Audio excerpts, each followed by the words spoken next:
Barrel-proof wheaters drink surprisingly nice in the summer because they're a little bit softer, a little bit more approachable than your standard rye bourbon.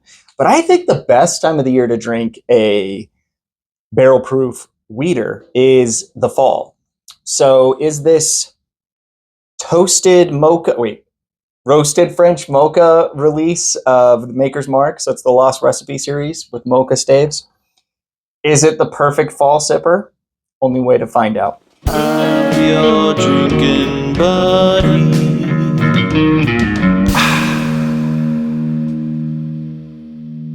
All right, so we have the Maker's Lost Recipe series. This is 1 baked American pure, 3 seared French QV, and 6 roasted French mocha staves. So 6 roasted French mocha, 3 seared French QV, and 1 baked American pure staves dropped directly into the barrel.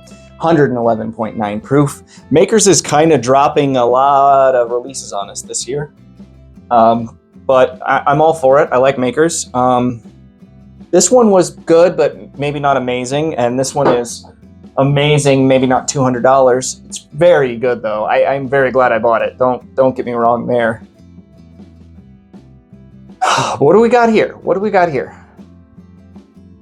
I don't know if it's putting the idea of mocha in my head, but I am like mocha frappuccino. It's like a little bit chocolatey, a little bit coffee. I gotta be honest now. Most Makers on the nose don't blow me away. They're not really my vibe on the nose. I love Maker's Mark, but on the nose, it usually doesn't smell great. And this smells fantastic. The Maker's Cellar Aged also smells fantastic, so. But yeah, I'm really digging this. It's very desserty and very, sometimes with the French oak, you get a little bit of spice on the nose. I don't get any spice, just like mocha and chocolate, caramel brown sugar, and I'm all for it.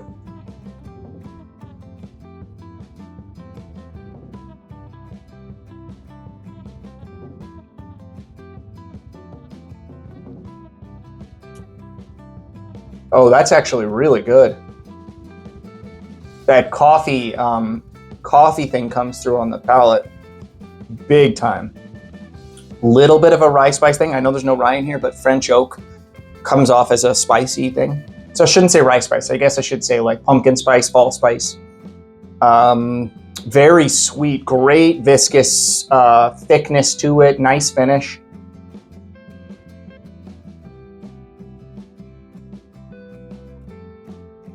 This is, I believe, much better than this. And dare I say, I think if you can't find the cellar aged, I think if you can get this, I think it's a decent consolation price. It's not as good as the cellar aged, but it is very good. I'm digging this.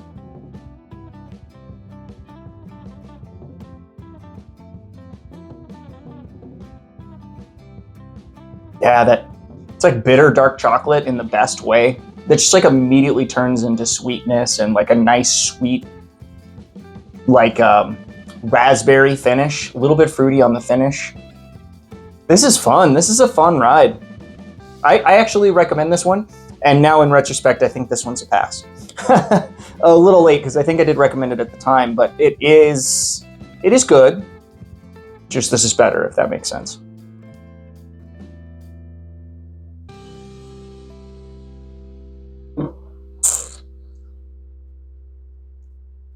Yeah, the Heart release, the wood finishing series, the one that came out earlier, is Kentucky Straight Bourbon Whiskey finished with 10 virgin oak staves. 10 virgin French oak staves. And it says the notes on it are caramel, chocolate, and maple. I don't really remember chocolate on this one. It was mapley though. And yeah, roasted French mocha is known for dark chocolate, coffee, and dried fruit.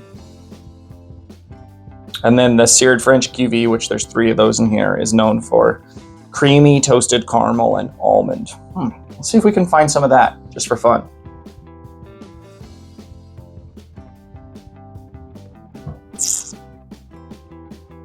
Yeah, I mean, I definitely can see creamy. And I already said caramel, so they nailed that. But man, to me, it is just really delivering with that coffee note, that mocha latte. I'm not at Starbucks. That's garbage. I don't want garbage coffee. I'm at a little tiny, hole in the wall coffee shop, and they are just, you can smell it from a block away, and you're like, they know how to make coffee. And I walk in and I order a coffee, a mocha cappuccino, and they deliver it to me, and this has gotten away from me. This has really gotten away from me. This is a bad analogy. I cannot believe I have as many subscribers as I do. We got to make sure. I'm going to pour just a little bit of this to make sure that I am saying for sure that it is better. Got to do a little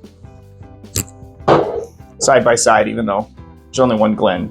But yeah, the nose on this one is more, they said dried fruit on the label for this one, but this is the one that's like dried fruit on the nose. This is like raisins and prunes on the nose.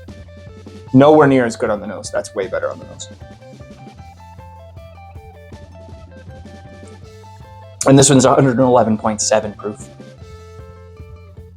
Okay, I did just pour it, and generally I like to wait 20 minutes before I dive into a glass, but you don't want to wait. It did drink hotter, and that's probably because I just poured it, but there's also, like I said, maple here. This one's got a little bit of a marshmallow thing, like toasted marshmallows. And I may have sold it short. I said, buy this, not this. Honestly, I think both are in the realm of buy, but if you're only going to buy one Maker's bottle this year and you can't get Maker Cellar Aged, buy this. If you can get Maker Cellar Aged and you still want to buy another Maker's bottle this year, buy this one and Maker Cellar Aged. And if you're a Maker super fan, buy all three, which is clearly what I did. I do love what Maker's does, so that's why I have all three. And the cool thing about these too is I'll pull this out like 3 to 5 years from now and be like, hey, does anyone want to have any of the heart release from 2024? I still have, bottles from 2021 from Makers. It's just kind of fun to go back to them and see what you missed, see what you, enjoyed, what you didn't like about some of them, what you loved about some of the other ones. I get it. This one's getting a little low. I probably need to kill this bottle because you don't want your bottles to get too low. They can start to oxidize if they get too low. But anyway, at any rate, Makers, the Lost Recipe series, roasted French mocha is going to be a buy. Thank you so much for watching. I really appreciate all of you. Every time you guys like these videos, every time you guys subscribe to the channel, you make this thing possible. I literally couldn't do this without you. Cheers. I'm your drinking buddy.